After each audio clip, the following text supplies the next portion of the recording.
BJP రాష్ట్ర party పిలుపు మేరకు కామారెడ్డి ఎమ్మెల్యే కాటిపల్లి వెంకటరమణారెడ్డి గారి నాయకత్వంలో బీజేపీ పార్టీ ఆధ్వర్యంలో కామారెడ్డి జిల్లా కేంద్రంలోని సిఎస్ఐ చర్చ్ నుండి భారీ బైక్ ర్యాలీ నిర్వహించారు।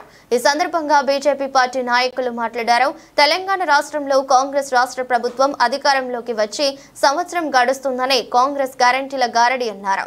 6 అబద్ధాలు 66 మోసాలు ఉన్నాయని సీఎం రేవంత్ రెడ్డి కాంగ్రెస్ పార్టీ అధికారంలోకి రాగానే 2000 పెన్షన్ను 4000 చేస్తానని 4000 పెన్షన్ 6000 చేస్తానని చెప్పి ఇంతవరకు పెంచలేదని అన్నారు।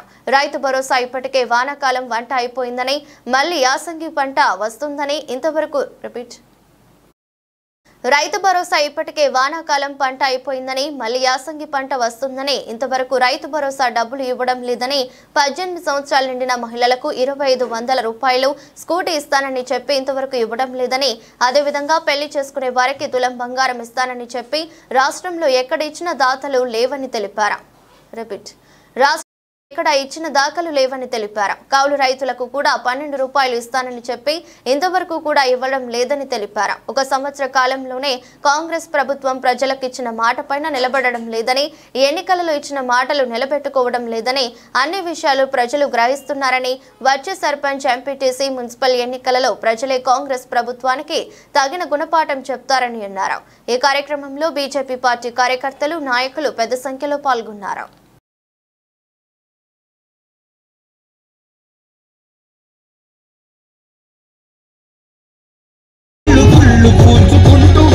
ఈరోజు ఈ బైక్ ర్యాలీ నిర్వహించడం జరిగింది। ఈ రాష్ట్ర ప్రభుత్వం 6 గ్యారంటీలు 66 మోసాలతోటి ఈ ప్రభుత్వం రేవంత్ రెడ్డి ప్రభుత్వం పరిపాలిస్తుంది। పాలకులే మారిను తప్ప పాలన ఎటువంటి పరిస్థితుల్లో మారలేదు। ఇది మారాలనంటే భారతీయ జనతా పార్టీ రాబోయే రోజుల్లో గద్దె ఎక్కాల్సిందే అని చెప్పి ప్రజలు కూడా కోరుకోవడం జరుగుతుంది। ఈ 6 గ్యారంటీల్లో ఇప్పటి వరకు రైతులకు 2 లక్షల రుణమాఫీ అని చెప్పిన ఈ ప్రభుత్వం ఇంతవరకు పూర్తి స్థాయిలో కూడా 2 లక్షల రూపాయలు మాఫీ చేయలేకపోయింది। అదేవిధంగా ఇందిరమ్మ ఇళ్లను ప్రతి పేద ఇంటికి ఒక ఇందిరమ్మ ఇల్లు అని చెప్పిండు। 4 లక్షల వరకు ఇందిరమ్మ ఇండ్లను సంవత్సరంలో పూర్తి చేస్తామని చెప్పిన ఈ ప్రభుత్వం ఇంతవరకు కనీసం ఒక్క ఇల్లు కూడా ఇందిరమ్మ పేరిట ఒక ఇల్లు కూడా ఇవ్వలేదు ఈ ప్రభుత్వం। అదేవిధంగా విద్యార్థులకు ఫీజు రియంబర్స్మెంట్ వాళ్ళకు డిగ్రీ పూర్తి చేసిన వరకు 5 లక్షల రుణం కూడా ఇస్తామని చెప్పిన ఈ ప్రభుత్వం విద్యార్థులకు ఎలాంటి సదుపాయాలు కూడా కల్పించలేదు।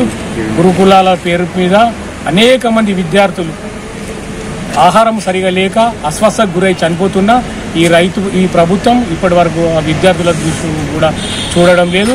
వారిని పోయి పలకరించిన పాపాన కూడా ఈ మంత్రులు కానీ ఎవ్వరు కూడా। తెలంగాణలో కాంగ్రెస్ పార్టీ ప్రభుత్వం ఏర్పాటు చేసి సంవత్సరం కాలం గడిచిన సందర్భంగా రాష్ట్ర పార్టీ ఆదేశాల మేరకు బహిరంగ సభతో పాటు భారతీయ జనతా పార్టీ ఆధ్వర్యంలో కొత్తనంలో బైక్ ర్యాలీ కూడా చేయడం జరిగింది। దాంతోపాటు కాంగ్రెస్ పార్టీ వైఫల్యాలను ప్రజలకు తీసుకుపోవడం ముఖ్య ఉద్దేశంగా ఈరోజు 2 కార్యక్రమాలు చేయడం జరిగింది। ఇది గత సంవత్సరం తరచు చూస్తే కాంగ్రెస్ పార్టీ అధికారంలోకి వచ్చే ముందు అన్ని కళ్ళబొల్లి మాటలు చెప్పింది, ఆచరణ సాధ్యంగానే హామీలు ఇచ్చింది। వాళ్ళ జాతీయ అధ్యక్షుడు వచ్చిండు, రాహుల్ గాంధీ వచ్చిండు, అందరు వచ్చి తల ఒక నోటికి ఏ మాట వస్తే ఆ మాట హామీలు ఇచ్చిపోయారు। సోనియా గాంధీ గారు స్వదస్తురితోనే హామీలు ఇవ్వడం జరిగింది, కొన్ని ఏవి కూడా అమలుకు నోచుకోలేదు। ఇంకా ఎవరి మాట నమ్మేది? కాంగ్రెస్ పార్టీలో ఉన్న కింది నుంచి మొదలు పెడితే మీ దాకా పైన దాకున్న వాళ్ళ ప్రతి నాయకుడు కూడా మోసం చేసిండు తెలంగాణ ప్రజలు నమ్ముతున్నారు మన మాట అని చెప్పి కనీసం వాళ్ళ మాట మీద వాళ్ళే విలువ లేకుండా 2 లక్షల రుణమాఫీ అన్నారు, మహిళలకు తులం బంగారం ఇస్తామన్నారు, వృద్ధులకు 4000 పెన్షన్ అన్నారు, చదువుకున్న విద్యార్థులకు 5 లక్షలు ఇస్తామన్నారు, ఉచిత విద్యుత్ ఇస్తామన్నారు, బస్సు ఫ్రీ అన్నారు। బస్సు ఫ్రీ పేరుతోనైతే మహిళల బతుకు ఆర్డినరీ బస్సులకు పరిమితం చేసేసారు। ఇంట్లో వాళ్ళని కాదని వాళ్ళు పాపం డబ్బులు పెట్టి బస్సు ఎక్కలేరు, ఆర్టీసీ ఆర్డినరీ బస్సులలో బతకలేరు, వాళ్ళ బతుకు రెంటికి చేయడం రేవడైపోయింది। మహిళలకు ఉండాల్సి లేకుండా ప్రజలను మోసం చేసింది కాకుండా ఇంకా మళ్ళీ కోట్ల రూపాయలు దండగ చేసి ఫ్లెక్సీలు భారీ హోర్డింగ్లు ఎవరి డబ్బు ఎవరు సొమ్మాలి? ఆల్రెడీ తెలంగాణ అప్పులపాలైంది, ఈ మీ ప్రచార ఆర్భాటాల కోసం మళ్ళీ కోట్ల రూపాయలు తగిలేయడం ఎక్కడ? అసలు ఈ పార్టీకి చిత్తశుద్ధే లేదు నన్ను అడిగితే। ప్రజలకు ఏదైనా వేయాలన్న చిత్తశుద్ధి ఉంటేనేమో వాళ్ళు ఒక సిస్టమ్ ప్రకారం పార్టీని నడిపిస్తారు. చిన్నపిల్లల దగ్గర నుంచి మొదలు పెడితే, చదువుకునే విద్యార్థుల నుంచి మొదలు పెడితే వృద్ధుల దాకా ప్రతి ఒక్కరిని మోసం చేశారు. మహిళలు, వృద్ధులు, పిల్లలు, చదువుకునే పిల్లలు, మహిళలు ప్రతి ఒక్కరిని మోసం చేశారు. ఇంకా ఇట్లా ఇంత దారుణాలు చేసిన తర్వాత तेलंगाना गवर्नमेंट कांग्रेस की जो पार्टी है 6 गारंटियाँ बोल के लेके है, इसमें जैसे कोई चीज़ भी अमल में नहीं आई आज तक। और ये 6 गारंटियों में जैसे अभी तक जैसे कुछ अमल में नहीं आई। और घर घर जैसे जो स्कीम्स चल रहे वो स्कीमों का भी कुछ भी जैसे अभी ये नहीं हुआ। 1 साल पूरा हो गया, इसके लिए आज भारतीय जनता पार्टी की तरफ से हम लोग रैली दिखाएं।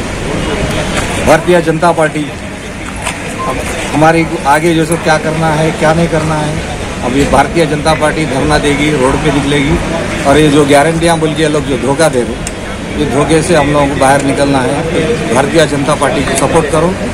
और तेलंगाना में जैसो अब आने वाले बॉडी इलेक्शन में भी जैसो हर तरफ से जैसो ना अभी 150 बॉडी इलेक्शन में जैसो आपको काउंसलर्स करने वाले हैं। और वो काउंसलर्स में जैसो ना तकरीबन अब ये अपना जो बॉडी इलेक्शन है उसमें। और कांग्रेस भी जैसे अब देखेगी कि कांग्रेस ये झूठे वादे करी, आज गली गली में जा रहे, तो कहाँ है तुम्हारे